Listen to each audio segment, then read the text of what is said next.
दोस्तों, आज हम महाराष्ट्र के नासिक जिले में ब्रह्मगिरी पर्वत पर स्थित त्र्यंबकेश्वर ज्योतिर्लिंग के बारे में विस्तार से जानेंगे।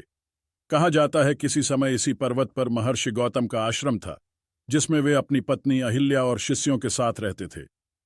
कहा जाता है कि कई वर्षों तक वर्षा न होने के कारण यहां सूखा पड़ गया। तब महर्षि गौतम ने तप करके वरुण देव को प्रसन्न किया। वरुण देव ने उन्हें एक गड्ढा खोदने को कहा और उस गड्ढे को दिव्य जल से भर दिया। इस दिव्य जल के कारण वहां हरियाली फिर से छा गई। एक दिन महर्षि गौतम के शिष्य जल भरने गए। तभी वहां अन्य ऋषियों की पत्नियां भी आ गईं और उन शिष्यों से पहले जल भरने की हट करने लगी। गुरु माता अहिल्या ने समझाया कि यह बालक पहले यहां आए तो पहले इन्हें जल भर लेने दिया जाए। इस बात से नाराज होकर अन्य ऋषि पत्नियों ने यह बात अपने अपने पतियों को बड़ा चढ़ाकर बताई, जिससे क्रोधित होकर सभी ऋषियों ने महर्षि गौतम से बदला लेने के लिए भगवान गणेश जी की पूजा आरंभ की।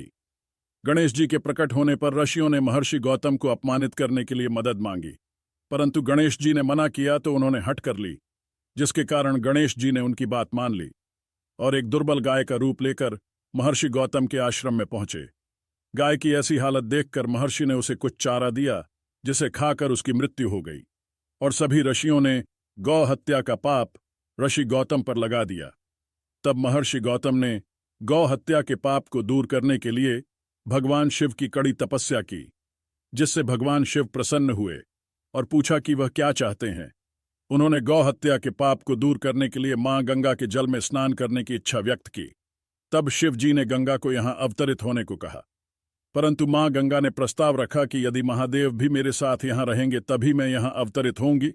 तब महादेव वहां एक ज्योतिर्लिंग के रूप में प्रकट हुए, जिन्हें त्र्यंबकेश्वर ज्योतिर्लिंग के नाम से जाना जाता है, और वहां अवतरित हुई मां गंगा को नर्मदा के नाम से जाना जाता है।